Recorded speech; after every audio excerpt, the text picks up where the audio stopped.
بسم اللہ الرحمن الرحیم ایاک نعبد و ایاک نستعین۔ سب سے پہلے تو میں آج جو ہمارے سامنے کھڑے ہوئے پولیس میں پاس آؤٹ کیا جنہوں نے، آج میں آپ کو مبارک دیتا ہوں، خراج تحسین پیش کرتا ہوں۔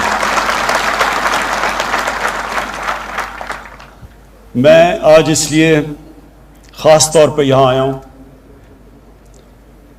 اور شیخ رشید نے بالکل ٹھیک کہا کہ اس کا مقصد تھا کہ میں پاکستان کی پولیس کو ایک پیغام دوں، اور وہ پیغام یہ کہ جب تک ایک قوم کی جان اور مال کی حفاظت نہیں ہوتی وہ قوم ترقی نہیں کر سکتی۔ جو بارڈرز پہ قوم کی جان اور مال کی حفاظت کرتی ہے وہ پاکستان کی فوج ہے، اور جو اندر ملک کے جو سیکیورٹی دیتی ہے ایک قوم کو، اور جو ایک انویسٹر کی، ایک بزنس مین کی، ایک شہری کی جو پروٹیکشن دیتی ہے وہ ہے پولیس۔ اور جب تک، اور آپ دنیا کی تاریخ اٹھا کے دیکھ لیں، میں ایک ہسٹری کا اسٹوڈنٹ ہوں، آپ دنیا کی تاریخ اٹھا کے دیکھ لیں کہ کبھی قوم میں خوشحالی نہیں آتی جب تک لا اینڈ آرڈر نہیں ہوتا، جب تک سیکیورٹی نہیں ہوتی لوگوں کے لیے۔ اس لیے پولیس کا بہت بڑا ایک مقام ہوتا ہے ایک معاشرے میں، اور مجھے افسوس سے کہنا پڑتا ہے کہ وہ آج تک پولیس کا وہ مقام نہیں ہوا ہمارے معاشرے میں۔ اس کی ایک تاریخ ہے پیچھے۔ غلامی کا دور تھا، انگریز کی پولیس تھی، تو انگریز پولیس سے غلط حرکتیں کرواتا تھا، لوگوں کو دباتا تھا، لوگوں کے حقوق ختم کرتا تھا، پولیس سے لوگوں کو خوف تھا۔ وہی انگریز اپنے ملک میں، پولیس وہاں اس طرح کی نہیں تھی۔ اپنے ملک میں جو پولیس تھی وہ شہریوں کی دیکھ بھال کرتی تھی، شہری اس کو اپنا سمجھتے تھے، لیکن کیونکہ یہاں ہمیں غلام بنایا ہوا تھا اور حکومت کرتا تھا تو پولیس کا رویہ یہاں مختلف تھا۔ میں آج اس لیے آیا ہوں، میں یہ چاہتا ہوں کہ قوم ہماری پولیس کو پسند کرے، اپنا سمجھے، پیار کرے ان سے۔ ہم جب پختونخوا میں ہماری حکومت آئی 2013 میں، تو سب سے زیادہ جو دہشت گردی تھی وہ پختونخوا کی پولیس کے خلاف تھی۔ بہت 500 سے اوپر پولیس والے شہید ہو چکے تھے، پولیس کا مورال نیچے گر چکا تھا، لیکن وہاں کی پولیس جس طرح تبدیل ہوئی ہمارے دیکھتے دیکھتے، جس طرح اس پولیس نے پھر دہشت گردی کا مقابلہ کیا، اور پھر ایسا وقت آیا کہ پشاور کے شہریوں نے، مردان کے شہریوں نے پولیس کی حمایت میں جلسے کیے، جلوس نکالے۔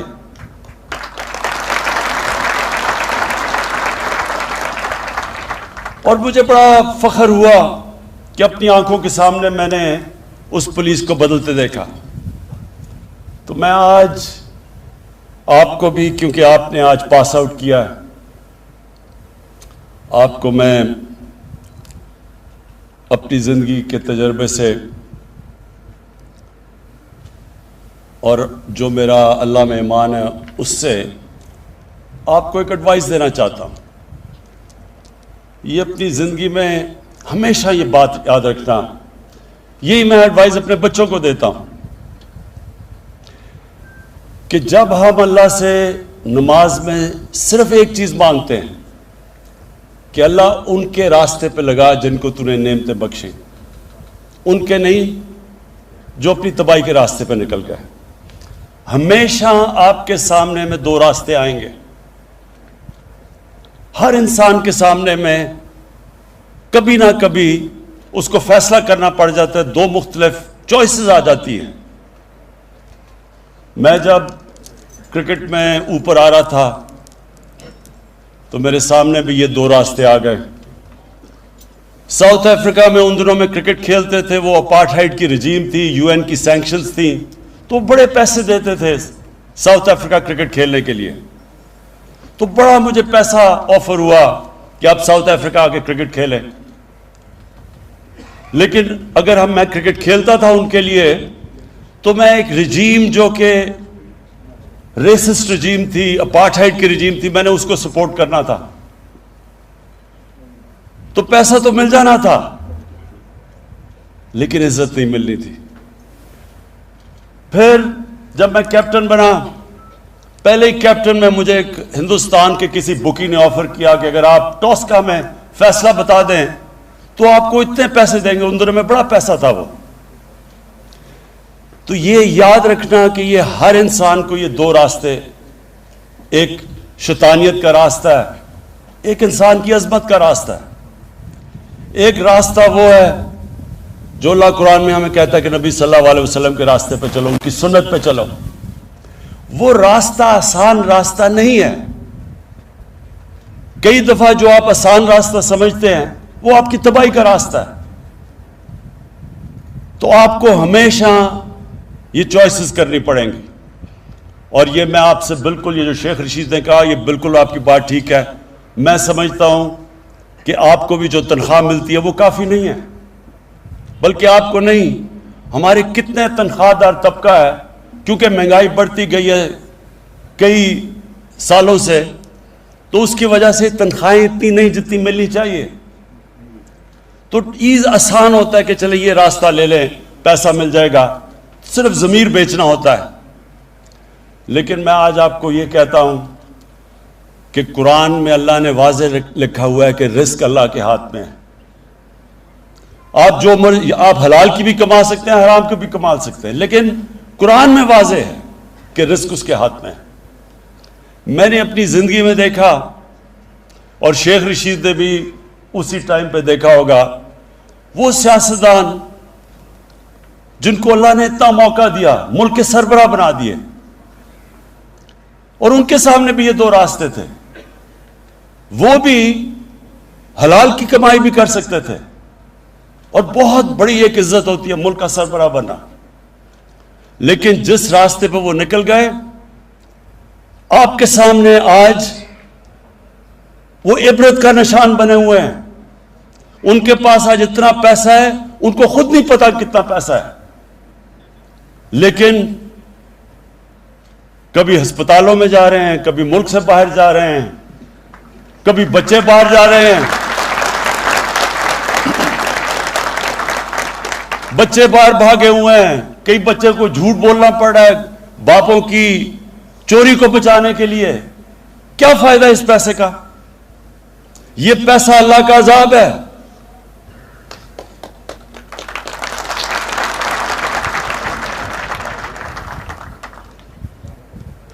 تو میں آج آپ کو پھر یہ ایک چیز بتانا چاہتا ہوں کہ ساری یہ یاد رکھیں, کئی لوگ نماز پڑھتے ہیں, ان کو پتہ ہی نہیں وہ کیا مانگ رہے ہیں اللہ سے. 5 وقت میں اللہ کی جب نماز پڑھتے ہیں صرف ایک چیز مانگتے ہیں, اللہ ان کے راستے پہ لگا جن کو تو نے نعمتیں بخشی. یعنی آپ کا خوشی کا راستہ ہے. جو نعمتیں جب اللہ کسی پہ بخشتا ہے وہ سب, اس کو تو اندر سکون مل جاتا ہے. اور جو راستہ ہم سمجھتے ہیں کہ آسان راستہ ہے, ہم دیکھتے ہیں لوگوں کو کہ بڑے بڑے محلوں میں رہ رہے ہیں, اصل میں ان کی اصلیت تو اندر کیا ان کے اوپر گزر رہی ہوتی ہے وہ اللہ جانتا ہے. عذاب ہوتا ہے. تو آپ کے لیے, کیونکہ آپ کا بہت بڑا رول ہے معاشرے میں, پولیس کا بہت بڑا رول ہے. پولیس ایک معاشرے کے اندر جب لوگوں کی حفاظت کرتی ہے اور لوگ پولیس کو اپنا لیتے ہیں, میری بات یاد رکھنا کہ وہ معاشرہ اٹھ جاتا ہے. کیونکہ وہاں سب سے بڑی چیز انویسٹمنٹ آنی شروع ہو جاتی ہے, سرمایہ کاری شروع ہوتی ہے. ہمارے بیرون ملک پاکستانی وہ سب سے بڑا اس ملک کا اثاثہ ہے. میں کیونکہ میرا واسطہ ان سے زیادہ تھا دنیا میں کرکٹ پہ پہلے ٹریول کرتا تھا, پھر اس کے بعد ویسے جب میرا باہر جانا ہوتا ہے تو ان کو سب سے بڑا مسئلہ کیا ہوتا ہے کہ وہ جب اپنا باہر سے پیسہ پاکستان لے کے آتے ہیں، کوئی پلاٹ لیتے ہیں، کوئی گھر لیتے ہیں، یا قبضے ہو جاتے ہیں ان پہ، تو جب وہ گھر اور پلاٹ ہی نہیں لے سکتے، وہ یہاں سرمایہ کاری کیسے کریں گے، فیکٹریاں کیسے لگائیں گے؟ تو وہی ذہن میں ڈال لیں کہ صرف اوورسیز پاکستانی اس ملک کو اٹھا سکتے ہیں. لیکن ان کا مسئلہ کیا ہے؟ ان کو اس وقت اعتماد نہیں ہے کہ ہمارا پیسہ، ہماری انویسٹمنٹ سیکیور رہے گی، سیف رہے گی. اور اس لیے پولیس کا بہت بڑا رول ہے اس پاکستان کو اوپر اٹھانے میں. میں آپ کو آج سب سے پہلے تو یہ کہتا ہوں کہ جو آپ کی تنخواہیں پنجاب سے نیچی ہیں، انشاءاللہ میں ابھی آج جا کے بات کروں گا حفیظ شیخ سے.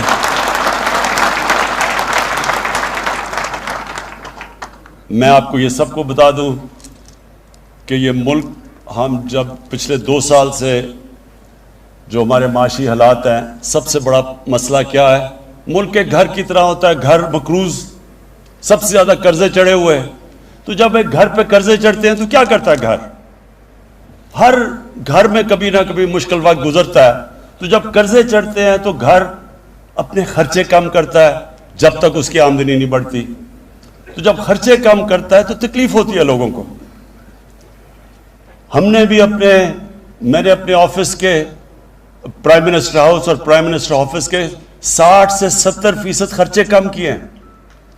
ہم نے فیڈرل گورنمنٹ نے 40 ارب اپنی فیڈرل گورنمنٹ میں خرچے کم کیے ہیں. کیوں کیے ہیں؟ کیونکہ ہم نے بیلنس کرنا ہے. ہم قرضوں پہ گزارا نہیں کر سکتے. اور میں بڑے فخر سے آج کہتا ہوں کہ جو 2 ہمارے سب سے بڑے مسئلے تھے، ایک ہے کرنٹ اکاؤنٹ ڈیفیسٹ، یعنی کہ جو پیسہ ڈالر ملک میں آ رہے ہیں اور جو باہر جا رہے ہیں، یہ 5واں مہینہ ہے کہ وہ 17 سال کے بعد وہ سرپلس میں چلا گیا. اور دوسرا جو ہماری آمدنی اور خرچے اندرونی ہیں، اگر ہمیں قرضوں کی قسطیں نہ ادا کرنی پڑیں تو اس میں بھی ہم نے اپنا بیلنس کر لیا، یعنی کہ ہم تھوڑا سرپلس پہ ہیں. یہ بہت بڑا 2 سالوں میں ہماری گورنمنٹ نے، میرے خیال میں یہ بہت بڑا کارنامہ انجام دیا. کوئی نہیں سمجھ رہا تھا کہ 2 سالوں میں یہ ہوگا. لیکن جب تک ہماری آمدنی نہیں بڑھتی تو ساری قوم کو کہتا ہوں تھوڑا صبر کرنا پڑے گا آپ کو، کیونکہ انشاءاللہ جس طرح آگے حالات ہمیں نظر آ رہے ہیں، ہمارے ملک میں اللہ نے سب کچھ دیا ہے. صرف ہم نے اپنی مینجمنٹ، گورننس سسٹم ٹھیک کرنا ہے اور یہ ملک اٹھ جائے گا. اور انشاءاللہ ہمارے پاس اتنا پیسہ ہوگا کہ پولیس کو ہی نہیں، آپ کی تنخواہیں پنجاب نہیں، سارے پاکستان میں پولیس کی بھی تنخواہیں بڑھائیں گے. اپنے جو ہمارے سارے سرکاری نوکر ہیں، بیوروکریٹس ہیں، تنخواہ دار ہیں، انشاءاللہ سب کی تنخواہیں بڑھائیں گے جیسے جیسے آمدنی ہماری بڑھتی جاتی ہے. لیکن میں 2 چیزیں آج کہنا چاہتا ہوں اسلام آباد پولیس کو. نمبر 1 کہ ساری اسلام آباد پولیس کے ہر گھر کو ایک ہیلتھ کارڈ دیں گے ہم. ہیلتھ کارڈ کا مطلب کہ ہر گھر کے پاس ایک ہیلتھ انشورنس ہوگی، اور انشاءاللہ 10 لاکھ روپے کی ہر پولیس کے گھر کی ہیلتھ کی انشورنس ہوگی کہ 10 لاکھ تک کسی گورنمنٹ یا پرائیویٹ ہاسپٹل میں آپ اپنا علاج کروا سکیں گے. اور دوسرا، آپ کو میں جو ہم نیا پاکستان ہاؤسنگ بنا رہے ہیں، اس کے اندر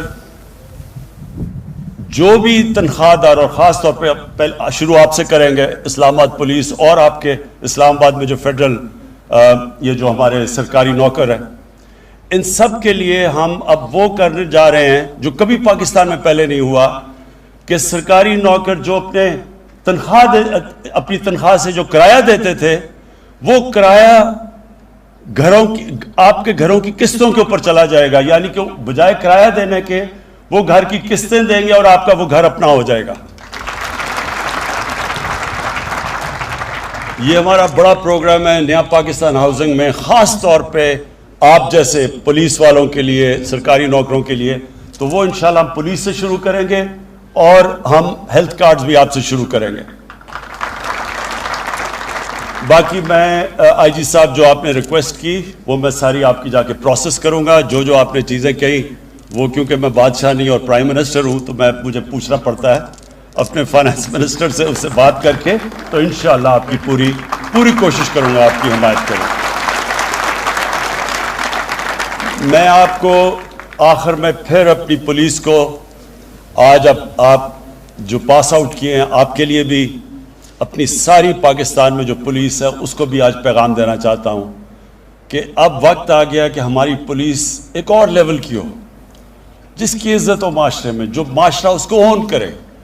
اور انشاءاللہ جس طرح پختونخوا کے اندر ایک چینج ہم نے دیکھا تھا میں وہ سارے پاکستان میں دیکھنا چاہتا ہوں. اور آپ جو نئے آج پاس آؤٹ کیا آپ سب کو, تو میں پہلے اسلام آباد میں بالکل ایک فرق دیکھنا چاہتا ہوں کہ بالکل پولیس ایک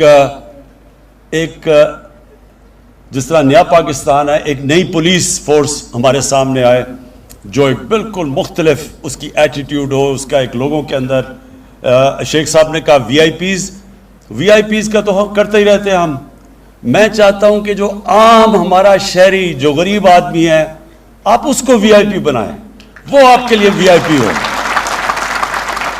اس کی رسپیکٹ ہو. ایک معاشرے کی پہچان کبھی نہیں ہوتی کہ اس معاشرے میں وی آئی پیز کیسے رہتے ہیں. ایک معاشرے کی پہچان وہ ہوتی ہے کہ جو اپنے کمزور طبقے کو وہ معاشرہ کیسے رکھتا ہے. اور انشاءاللہ آپ کی ایٹیٹیوڈ جب میں دیکھوں گا اپنے غریب لوگوں کی طرف آپ کی ایٹیٹیوڈ کیسی ہے, اور اس کے بعد پھر میں اگلی بھی آپ کی پاسنگ آؤٹ پریڈ پہ آؤں گا اور آ کے پھر بتاؤں گا کہ ایک سال میں کیا فرق پڑا ہے. بہت بہت شکریہ.